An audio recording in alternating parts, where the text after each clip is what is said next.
शक्ति, मां शक्ति, मां शक्ति।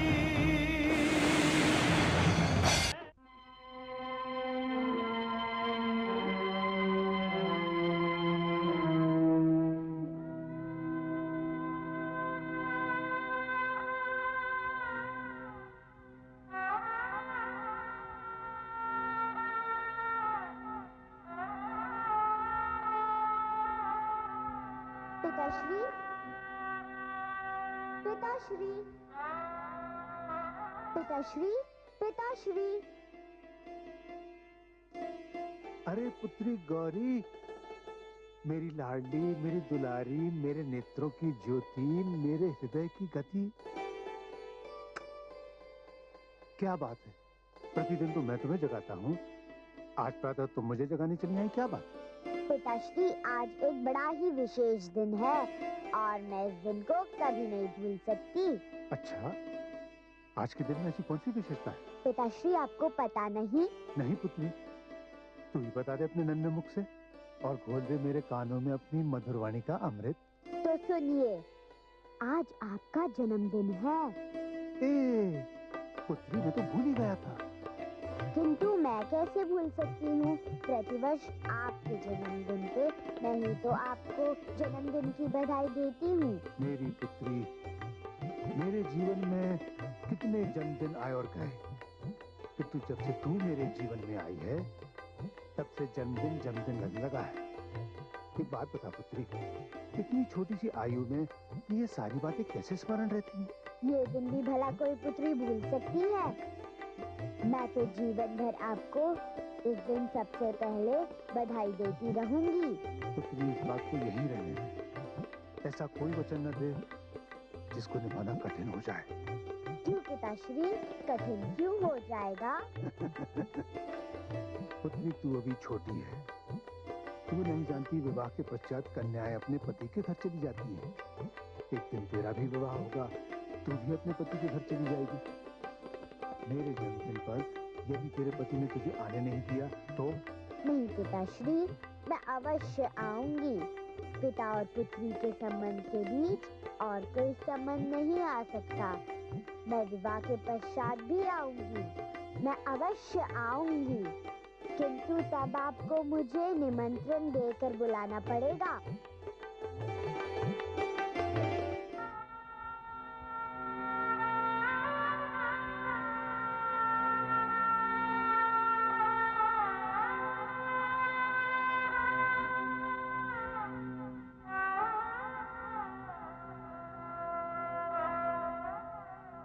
ऐसा क्यों किया पुत्री? तूने ऐसा क्यों किया? मेरी इच्छाओं के विरुद्ध पग क्यों उठाया तूने? क्यों किया ऐसा तूने?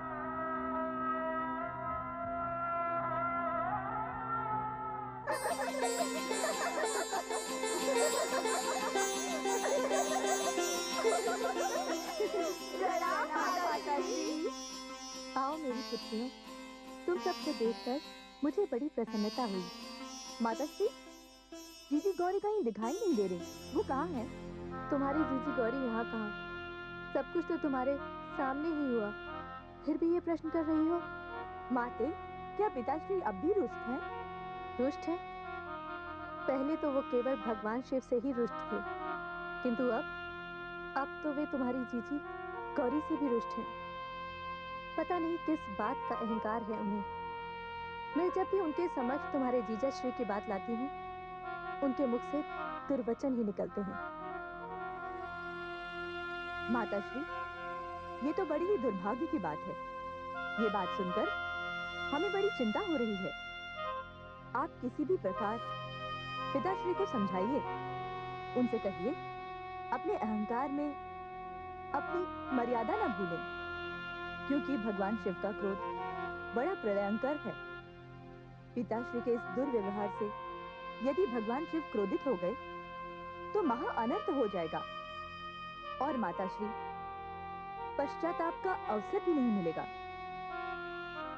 तुम्हारे पिताश्री ऐसी गागर के समान ही जिसे उल्टा रख दिया गया हो, जिसमें जल जाने का मार्ग तो है किंतु जल जा नहीं सकता।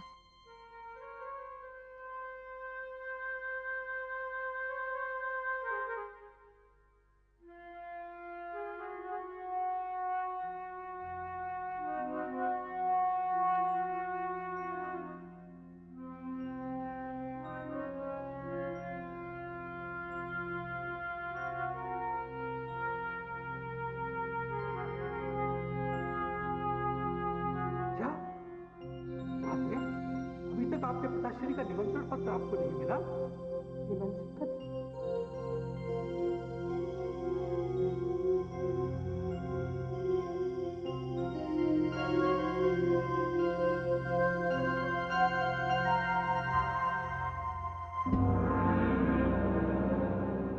प्रणाम महादेव।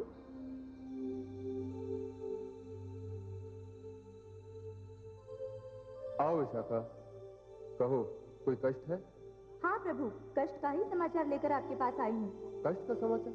हाँ प्रभु, न जाने क्यों प्रातःकाल से स्वामी देवी सती बहुत व्याकुल हैं तथा अस्वस्थ भी लग रही हैं और उन्होंने भोजन भी नहीं किया। अच्छा, मेरे लिए क्या आदेश है प्रभु? तुम चलो, मैं स्वयं आकर देखता हूँ। जो आज्ञा है।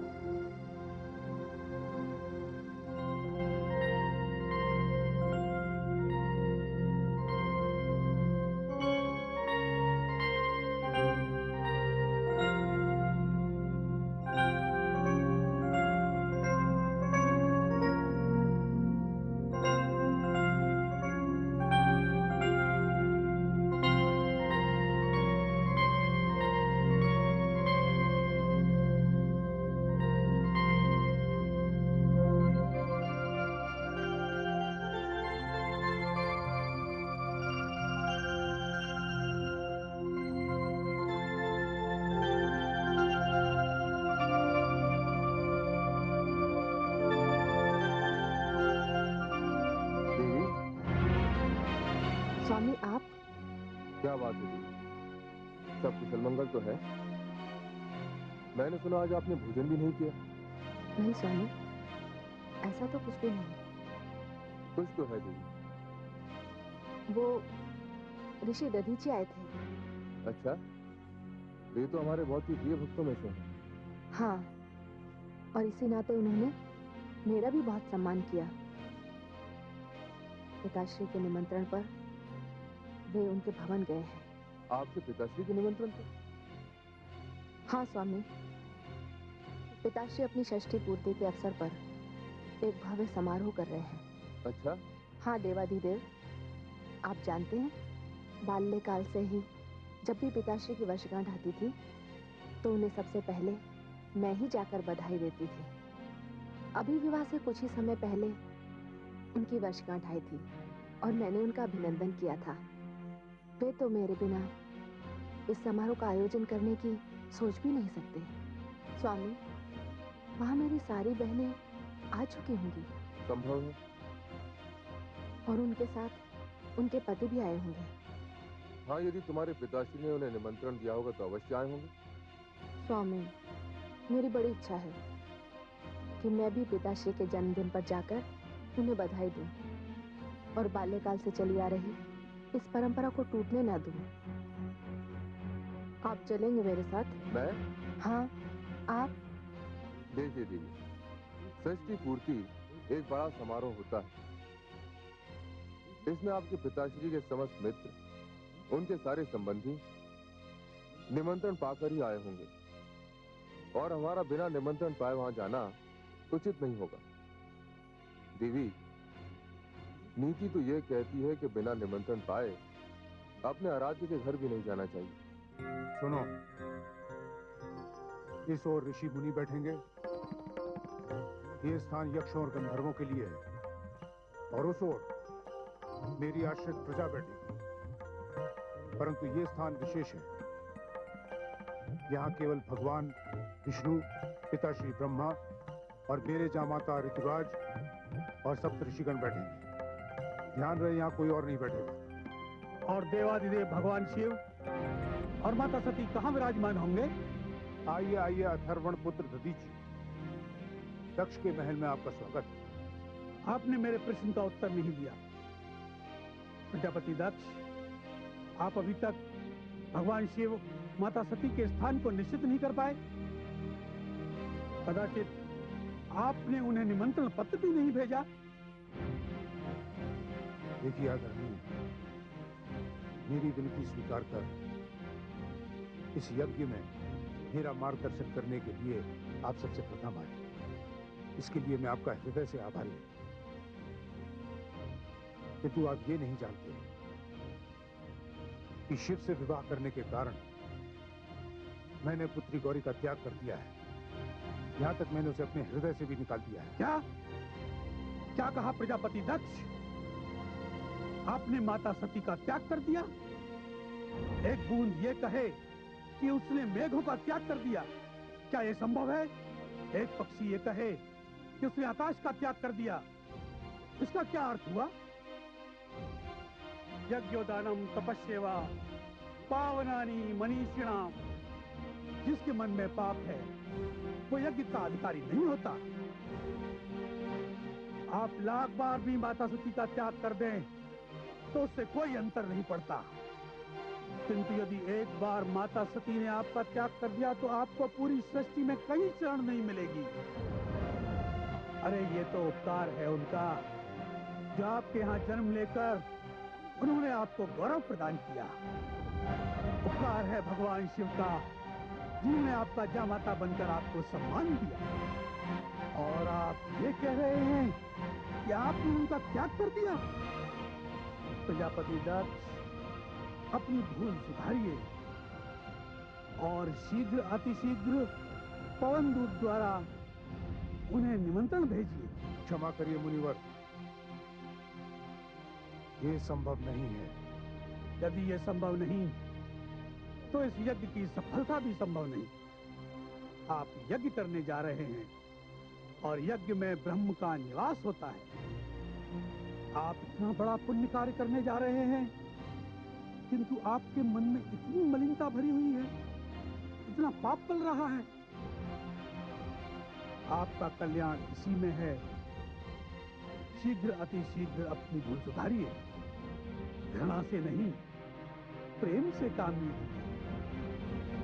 मैं पुनः आपसे एक बार निवेदन करता हूं कि उन्हें निमंत्रण पत्रिका भिजवाइए। नहीं मुनिवर, आप कृपया ये हट छोड़ दें।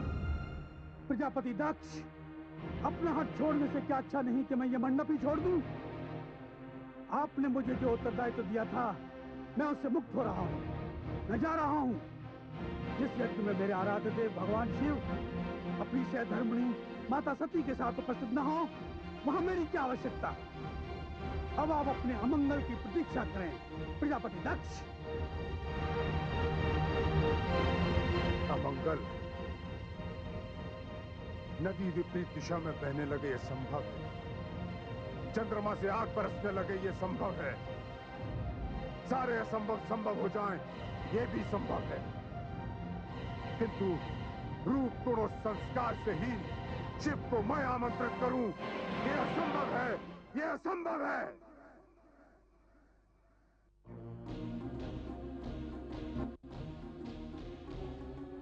क्या बात है महादेवी, कुशल तो है? कुशल?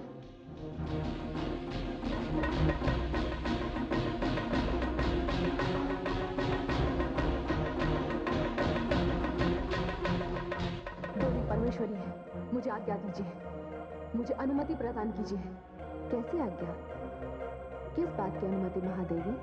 जगदम्बे, आपने देखा नहीं कि दक्ष के इस व्यवहार से मेरी इच्छा होती है कि इसी समय जाकर उसका वध कर दूं। ये आदि प्रजापति ब्रह्मा ने कैसे मानव को जन्म दिया है, जो पिता कहलाने के योग्य भी नहीं है। जिस कन्या को पिता का पूर्ण संरक्षण प्राप्त होना चाहिए, उसे संरक्षण के स्थान पर विरोध मिल रहा है। जगदम्बे, गौरी मेरा अंश है, नेत्र है। यदि शरीर के किसी भी अंग में पीड़ा होती है तो सर्वप्रथम नेत्र प्रभावित होते हैं और उनमें अश्रु आना स्वाभाविक होता है। हमारी गौरी संकट में है। मैं चाहती हूँ कि यदि आप मुझे अनुमति प्रदान करें तो मैं दक्ष को उचित दंड दूं। नहीं महादेवी, आपका आक्रोश सर्वथा उचित है, किंतु यदि आपने ऐसा किया तो वो कार्य अधूरा रह जाएगा जिस कार्य के लिए गौरी का जन्म हुआ है। संसार के सामने नारी का जो आदर्श हम प्रस्तुत करना चाहते हैं वो धरा का धरा रह जाएगा। महादेवी, मानव जीवन कष्टों, पीड़ाओं और दुखों से भरा है। उसके मार्ग में कठिनाइयों और बाधाओं के पर्वत खड़े हैं। वहां तो अग्निपथ पर चलना पड़ता है। ऐसी घोर तपस्या किसी और जीवन में नहीं है।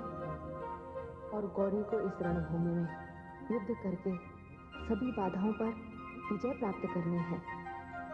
एक ऐसा उदाहरण स्थापित करना है जो काल चिन्ह बनकर संसार का मार्गदर्शन करता रहेगा। और सत्य तो ये है कि गौरी वहां अकेली नहीं है। देवर्षि नारद उसके साथ है, माता प्रसूति उसके साथ है। इसलिए आप शांत हो जाइए और परिणाम आने तक प्रतीक्षा कीजिए। सब कुछ वैसा ही हो रहा है जैसे हमारी इच्छा है। अतएव हे महाकाली, अपने मन को शांत कीजिए।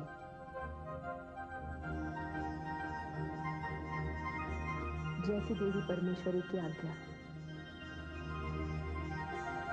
देवी, आपकी बात ना मानकर मुझे दुख तो हो रहा है, किंतु ये बात आप भी जानती हैं और मैं भी, कि आपके पिताश्री के मन में मेरे प्रति कितनी घृणा है, कितना बैर है, कितना अहंकार है।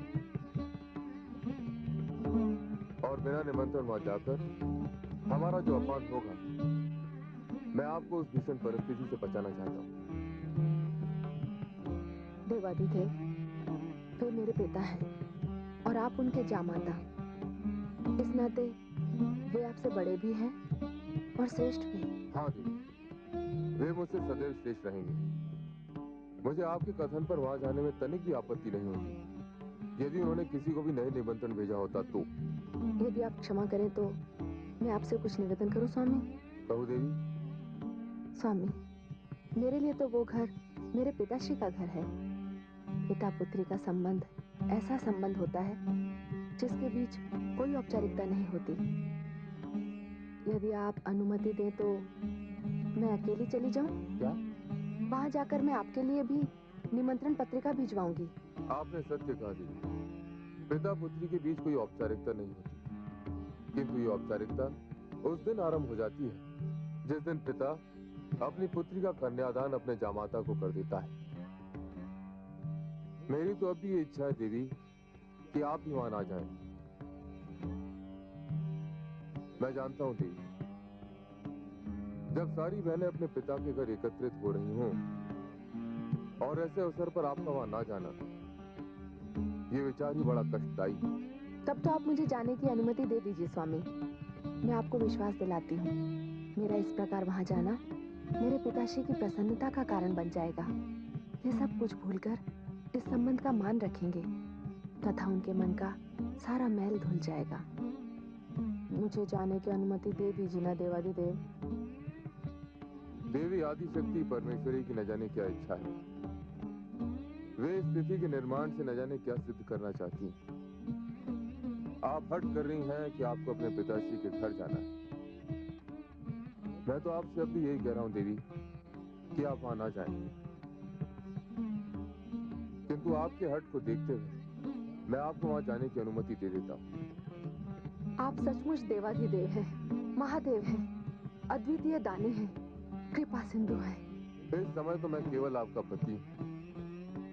हे स्वामी, मैं जानती हूँ कि आप रुष्ट होंगे, किंतु न जाने क्यों मुझे ऐसा लगता है कि मेरे पिताश्री ने यज्ञ मंडप में आपका स्थान अवश्य सुरक्षित कर रखा होगा, क्योंकि हर व्यक्ति लोक निंदा से डरता है, उससे बचना चाहता है, और मेरे पिताश्री इसका अपवाद नहीं है। देवी, अब हम इस विषय पर कोई वार्तालाप नहीं करेंगे। स्वामी, आपसे अलग रहना मेरे लिए संभव नहीं है। हे कैलाशपति, वहां जाकर मैं आपको बुलवा लूंगी या स्वयं लौट आऊंगी।